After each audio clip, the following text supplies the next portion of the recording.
How you doing? Welcome to the stream. Hey guys, how's it going? Thanks so much for joining. Would you mind kicking it off with a little bit of introduction on yourself and the company, just to get us started? Listen, it's a great question. Block daemon, the word daemon means in computer science an operating system that runs silently in the background, and that's really what block daemon is. We connect institutions to blockchain networks, and we allow for compliant and secure monetization of the underlying fee and earn structure, right? And so, translated, it means we run nodes for institutions, and so we're pure B2B play. And so we run core infrastructure. We run around 250,000 nodes across 40 different data centers around the world, enabling basically institutions to purchase and hold assets in their respective consumers. That has been the large sort of activity over the last 5 years. Right now, we're sort of pivoting more into the DeFi area of things, where the next few years are really all about allowing people to borrow and lend against the assets that they're now, able to hold and buy a little more easily. And so Block Daemon is an enabler. We're really purpose-built to meet enterprise-grade demand for infrastructure. Couple of things that are special, I guess, is that we are domiciled in the US, for better or worse. We've been able to attract very institutional capital. And so on our board governance, we have people like JP Morgan and Goldman Sachs, and Citibank is another large institution with major shareholder status. And so we've got a really unique investor and partner group. I'd say out of the top 500 institutions offering crypto, 70% are customers of our infrastructure. And so, we're very foundational to the space. We've been around for 7.5 years. We raised a bunch of money from said institutions in order to really bring institutions to crypto networks and do it in a way that's, as mentioned, secure. I'm from Germany. I've come from the cell network world, and I always describe nodes as cell networks. He was at Nokia. Right. Yeah, Nokia. Deutsche Telekom actually is my claim to fame. I worked for, back then, a young man called Nika Sharoa, who for a moment was president at SoftBank and now runs Palo Alto Networks, and also was chief business officer at Google. And so there's been a lot of people who started in cell networks and figuring out how to make that data work. It's one network, one type of network to another. It's all similar. There you go. Yeah. Well, can you give us a temperature check on the enterprise? In the last cycle, a lot of the pitches for the enterprise, there was a lot of exploratory budgets, a lot of, maybe we can put our inventory on a blockchain and we'll store the data, but now are institutions coming around, and are they more up to speed on what crypto can do for them? How are they thinking about plugging in, and what is kind of top of mind for crypto amongst like the Fortune 500 from what you've assessed? So I think there's different categories, right? And so first off, obviously the core financial institutions, the Robinhoods, the PayPals that enable people to purchase crypto and hold it, are now all investigating, how do you earn using these assets, right? And so I think you have existing fintech players that have offered basic crypto services that are now feel a lot more empowered in what we call staking or DeFi to offer sort of earn adjacent products to their customer base. I think you'll see a big trend there. In the TradFi world, I think you're going to see a lot more interest in wallets specifically. And so they're really at that stage of like figuring out, hey, what technology do we use in order to custody crypto assets in our own infrastructure?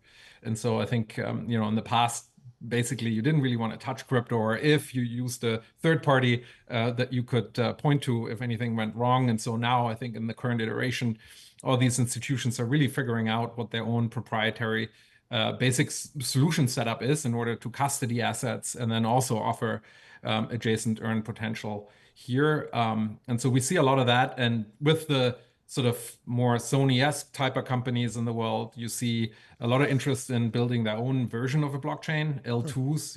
I don't know if you remember the good old days when everybody had a totally permissioned little Hyperledger thing going. I think we've made some progress there. It is a funny thing. It's like we should pay attention to this crypto thing, and then we should just make our own blockchain. That's the way to Easy get way. involved. It definitely was an We era. should start our own Visa network competitor. Yeah, why not? Why not? It's like That's a little right. tricky. What go for it. Yeah, and that has changed with like the optimism, the ZK Zinc, Arbitrums, Sure. people being able to easily spin up a sort of permission chain on a public network, right? And so there's been some progress there. And we see quite a bit there, and then obviously all the ETF stuff and technology that you need in order to basically custody these assets and offer yield over time. What legacy? We've had a bunch of interesting conversations today and different perspectives, and it feels like in many, the irony of stable coins is that in many ways they actually sort of expand and support the dollar, right? So this crypto being this sort of disruptive force is at the same time propping up this sort of legacy system. What areas of traditional finance do you feel like are most prone to disruption over the next decade? Yeah, I mean, well, because and the context is like those legacy institutions are coming to you now, or they already have, and they're saying, help us not get disrupted, right? Like we don't want to be Nokia, basically.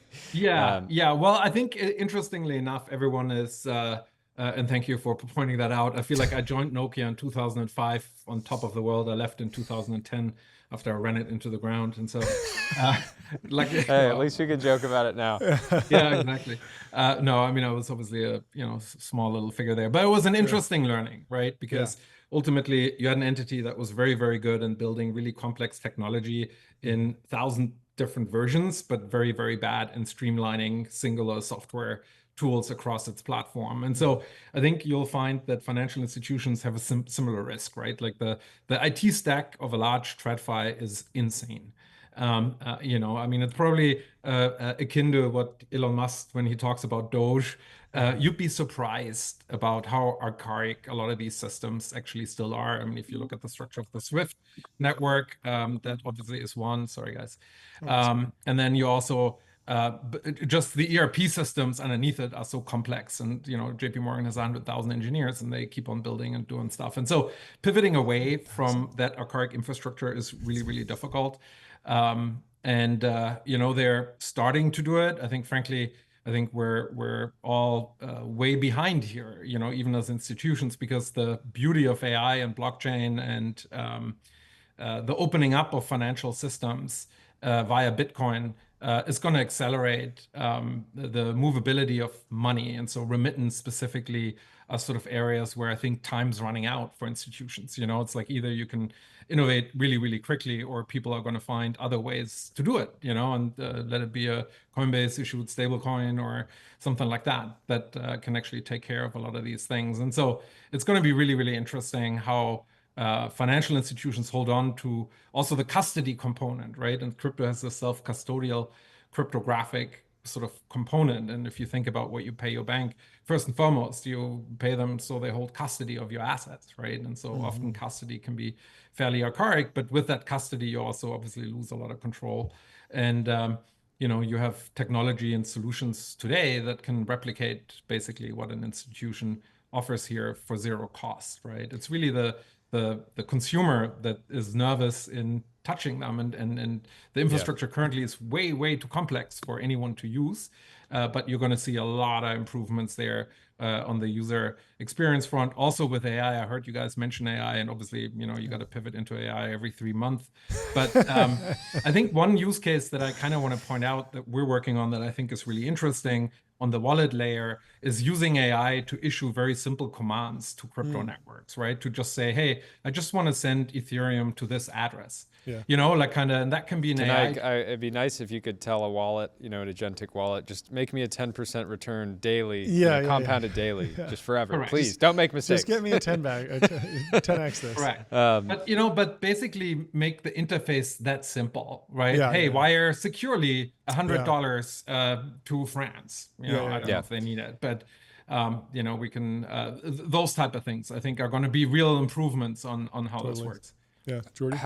What's happening with emerging markets? We've talked about with other guests today around the risk that certain governments might not want their citizens to be selling their native currency for something like stables or other assets. And so how much attention are you paying to the policy decisions in markets outside of the US, or is that not a focus for you right now?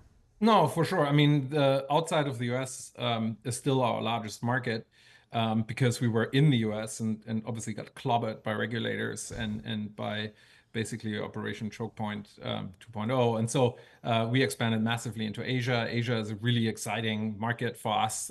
You'll see, Asia is lots of things, lots of different technologies and standards. And you have the full spectrum of really, really dogmatic and suppressive systems and very, very open ones technically. And so, yes, we follow this very closely. I think if I may age myself again, it reminds me a little bit back in the day we were trying to figure out how to distribute music via digital channels and cell networks, right? And so once you pixelate stuff in ones and zeros, it's just really difficult to contain it, right? And you're going to see that with currencies on a very basic level as well, right? Like it's this like you can try and do the China and ban Bitcoin and things like that, but the reality is it's a temporary solution.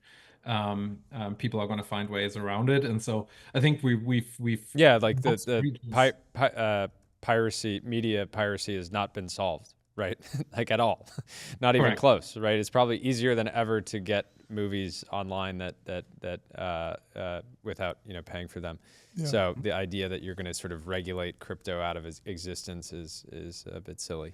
Last question from me. MCP, people have been talking about potentially integrating stablecoins into that standard. How do you see it evolving? What are you excited about? Or do you think it'll just live side by side with crypto rails? I mean, it's a good question. I mean, I have a preference, right? I think. Please. What is your preference? Well, my preference is that it's all integrated in one, right? Like I really want to, ultimately, I'm an old school crypto guy. I want access and inclusion via crypto rails for everyone that no single entity can control, right? And so my job is to bring a substantial amount of volume from hard-coded institutional rails into open source on-chain networks, right? And so that's my preference. I think it's going to take a minute with regulators, even though we have a much better administration that's a lot more open to thinking about how to regulate this, and a market structure bill coming that we're working with and trying to ensure that this gets done correctly. I think it's going to take a few iterations. Like we're going to get something done, some regulation at first, and some of it is going to be good, some of it is not going to be so good, and then we got to see how much support the industry can continue to garner across also the aisle. Basically, it has to be a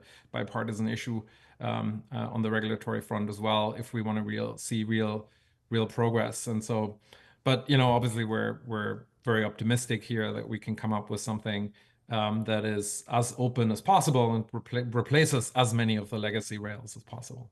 Fantastic. Thank you so much for stopping by. Hope you have a great rest of your day. Fun. Yeah, really would love to get the update from you as things progress and we get more clarity on the regulatory side too. But thanks so much for stopping by. We'll talk to you soon. Cheers.